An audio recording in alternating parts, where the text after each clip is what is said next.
Ngayon may isa pa akong nakita, yung tinutukoy ko sa inyo, sabi ko sa inyo mga kababayan, pati ho si Senador Robin Padilla, aba, akalain mo nagpapakalat na din ng fake news. Oh, ayan ha. Kasi eto mga bossing, post ng Semenay. Ito ho ay post ng Semenay News. O yan. Anong pinapakinggan mong balita? Oh, Semenay. Sabi dito mga kababayan, Semenay was the only, ayan o ha, post po mismo ng Semenay yan. O, Semenay News. Semenay was the only Philippine-based media outfit, no, invited to the oath-taking ceremonies of US President-elect Donald Trump. Ang pinapalabas nila ho dito mga kababayan ng Semenay, sila lang po ang media na inimbitahan doon sa oath-taking ni Donald Trump o President Donald Trump ng Estados Unidos. And now, JMCFI College of Law qualified to compete in Oxford debate. Pastor Apollos Cup runneth over. So sa nakita ko ho, yung thumbnail nila, ito, ayan, si Kibuloy, SMNI was the only media outfit invited to the oath-taking ceremonies of US President-elect Donald Trump. So parang gusto nilang palabasin, mga bossing, ng Semenay, no? At ni Senador Robin Padilla, tignan nyo, si BBM hindi iniimbita. Oh, tignan nyo, yung ibang mga media hindi iniimbita. Kasi Semenay lang ang magaling. Semenay lang ang hindi bias. Oh, para patunayan ko po sa inyo na isa po ang Senador Robin Padilla natin. Oh, ayan, na nagpapakalat ng pekeng balita. Ayan ho. Nakita nyo? Oh, ni-repost niya yan. No? Shinare niya yan doon sa kanyang Facebook page. Na pagkakita ko, screenshot. So ngayon, siyempre, ano ba ang ginagawa natin? Tayong lahat, no? Kapag ka nagbasa tayo ng mga ganyan, tumitingin agad tayo sa comment section. Tinignan ko ho. O, yan yan pa din yun. Oh. Robin Padilla, 5 minutes ago. Mabilis tayo mag-screenshot eh. O, yan pa din. SMNI is the only news o Philippine-based. Ha? O, ano ba yung mga nakasulat sa mga sa comment section? Sabi nito, binoto kita dati, Robin Padilla, pero sa susunod na election, no way na ako sa'yo. Klarong fake news. Nung nabasa ko na ho ito, mga bossing, klarong fake news both. Oh, same feather, flock together, the devil at work. Nung nabasa ko na ho yan, mga bossing, sabi ko, Jordan G, oh, pakihanap to, kung totoo ba talaga na inimbita ang Semenay doon sa oath-taking ni Donald Trump. Ngayon, mga kababayan, kayo na po ang magsabi. Kung may katotohanan na inimbita sila, parang hindi. Parang fake news nga. Ano? Fake news? Ano sabi? Fact check. Semenay not invited to Trump inauguration. Diyos ko po. Ano ginagawa nyo? No? Bakit umaabot kayo sa puntong ganito na kailangan pekein yung mga balita para magbukang magaling kayo? Ano ba yan? Semenay naman. No? Kaya ubos na yung mga manonood ninyo eh. Oh, dati, nung medyo matinu-tinu pa kayo, nandiyan si ano pangalan ni nung isang newscaster, mga kababayan. Sorry kilala ko po 'yun. Hindi ko dine-degrade si sir, kaya lang nasa dulo ng dila ko, mga bossing. Oh, nandiyan si sir. Ano ginawa? Si Kibuloy, gustong sakupin yung kanyang mga opinyon. Oh, Mike Abe, 'yon naalala ko na. Sabi ko sa inyo, kilala ko eh. Oh, maayos-ayos pa. eh, gustong sakupin ni Kibuloy o ni Buloyski yung kanyang opinyon. Sabi ni Mike Abe, "O eto, tinanggal." Hindi uubra kasi mga kababayan, yung gano'n. Ano, pinagkatiwalaan mo yung tao na umupo diyan, na magbalita, maghatid ng balita, na malaya siyang makakapagbigay ng kanyang opinyon tapos gusto mo, eh, ikaw ang masusunod. O 'di ho ba? Tignan niyo, balikan natin, sabi, SMNI not invited to Trump, pinost ng SMNI at ni-repost naman po ni Senator Robin Padilla. Dapat yung mga ganito kapagka ikaw isang senador, inaalam mo muna yung katotohanan. Ano, kahit alam natin na napakalaki ng utang na loob ni Robin Padilla sa SMNI, mga kababayan, at kay Pastor Kibuloy, 'no? At kay Pastor Kibuloy. Oh, ba't ko ba nasabing ano, Kiburat? Eh, kasi sabi dati ni General Torre, "Huwag kang umano diyan, tago ka ng tago na parang daga." O ano po ba sa Tagalog ng ano, ano ang English ng daga? O rat, 'di ba? O kiburat.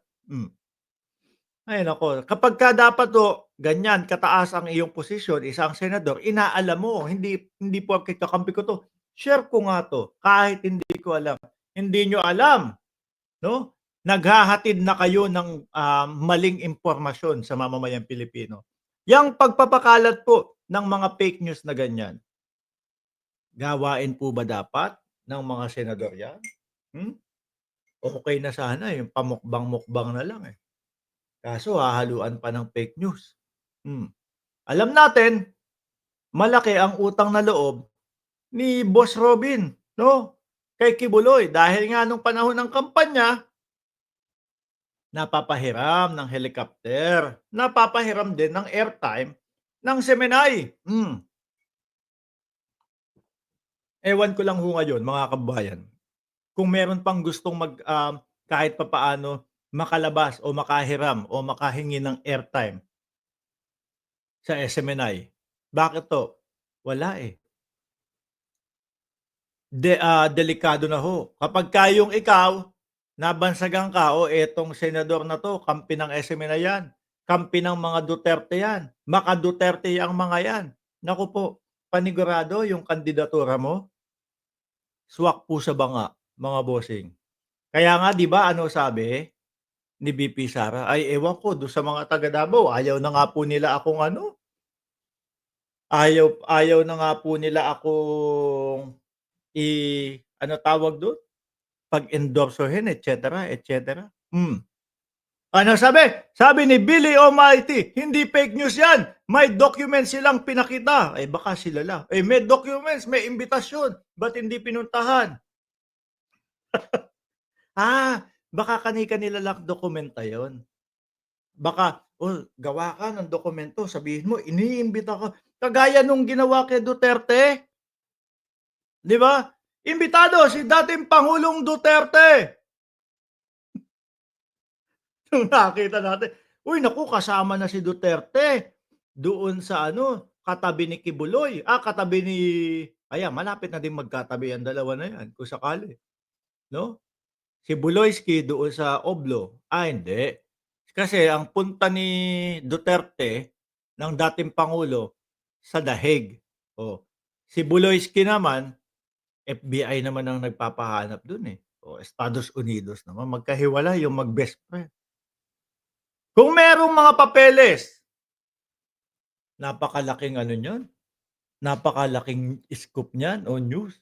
Kung ako ho ang may-ari, mga kababayan, ng isang ganyang ano, channel, aba, dadaluhan ko 'yan kasi malaking scoop 'yan at isa sa makakapagbigay sa'kin ng integridad na itong mamamahayag na ito, itong mga nagbabalita na ito, eh, talagang pinagkakatiwalaan ng mga lider ng buong mundo.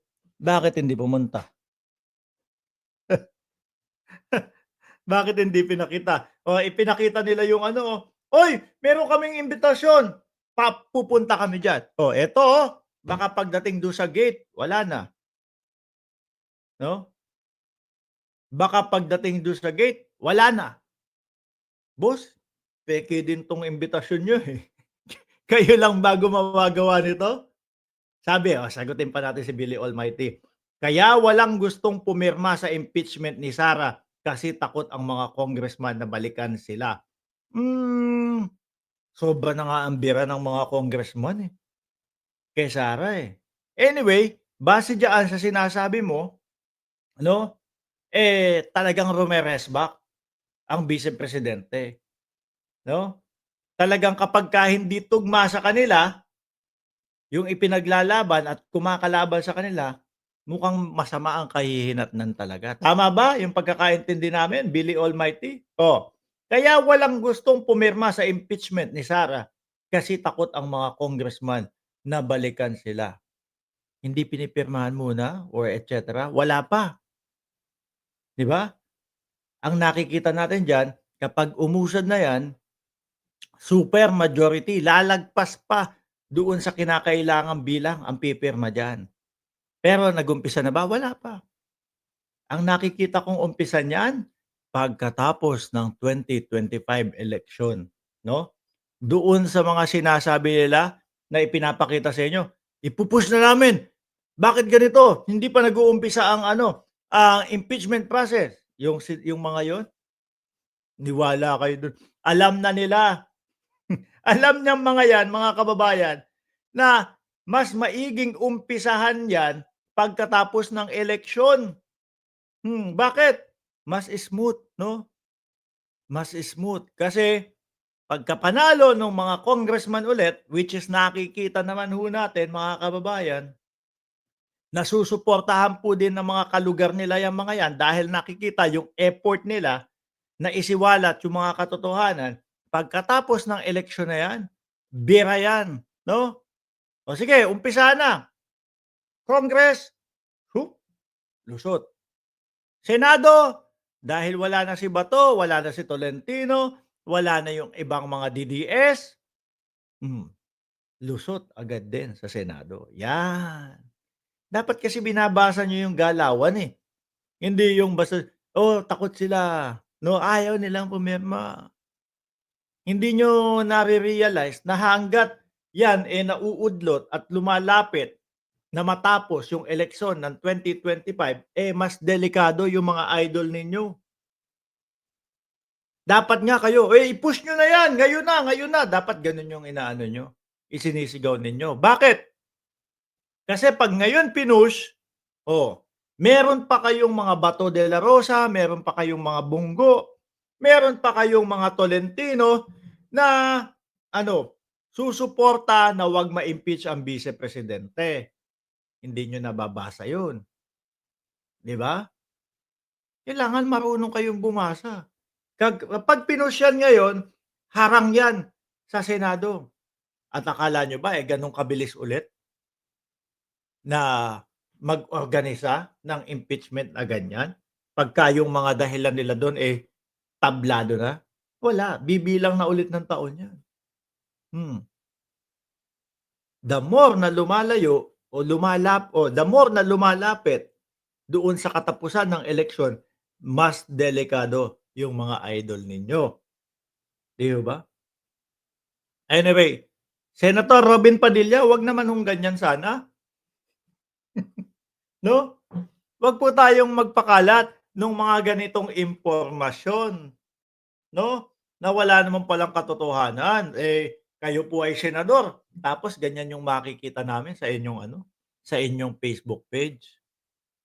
Pero baka mamaya ho, mga kababayan, burado na at wala na yung shinare ni, um, Senator Robin Padilla, mga bossing. Baka pagka nakakain na siya, 'pag medyo nakapagchitsa na, mga bossing, mahimasmasan at maisip niya, "Naku, mali pala yung ipinakita ko. Hindi pala totoo yung ipinakita ko."